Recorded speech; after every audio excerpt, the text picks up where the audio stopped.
I would assume that it would be difficult to acquire a resume. And this would be because everything is modernized nowadays. Even companies, so they would require everything to be an online process, getting rid of their physical copies and papers, and probably making it difficult for people to get what they need.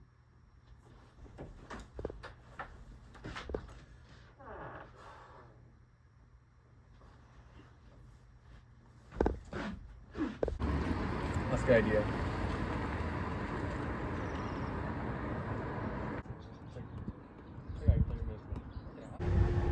I would have predicted that less people would utilize public transportation than my hometown. In my town, there are at least more than 3 groups of people using the bus at most times of the day. I took the morning bus and afternoon, and there were only one person at both times. I was very surprised at the difference between my city and Napa/St. Helena. However, I'm not surprised that Napa have less people using public transportation. It would be especially difficult for individuals with limited English to get the services they need. It would be even more difficult for people without access to online services. The stores in South Napa do not have any physical copies, only Trader Joe's in Bel Air Plaza. The wages for Trader Joe's range from $17 to $23, making it extremely expensive to sustain a full family.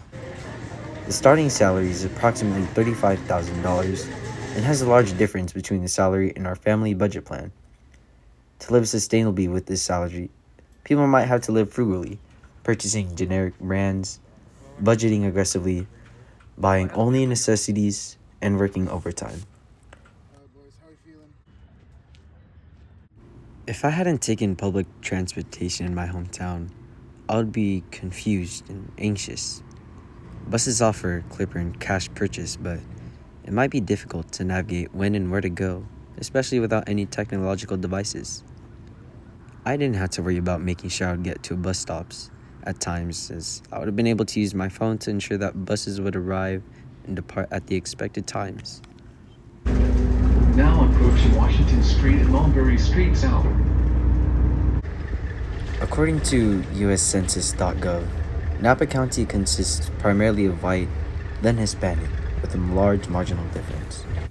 I observed mostly Hispanic people using the bus during the time I was taking it to St. Helena and to Napa. Public transportation was very easy and efficient traveling to and from St. Helena and Napa, but applying this experience to a grander scale, families might have less time in their day as traveling to and from stations is time-consuming. Furthermore, traveling to the initial bus stop also requires time, and buses don't stop at destinations, so time spent walking around the town would further decrease intimate time spent with family.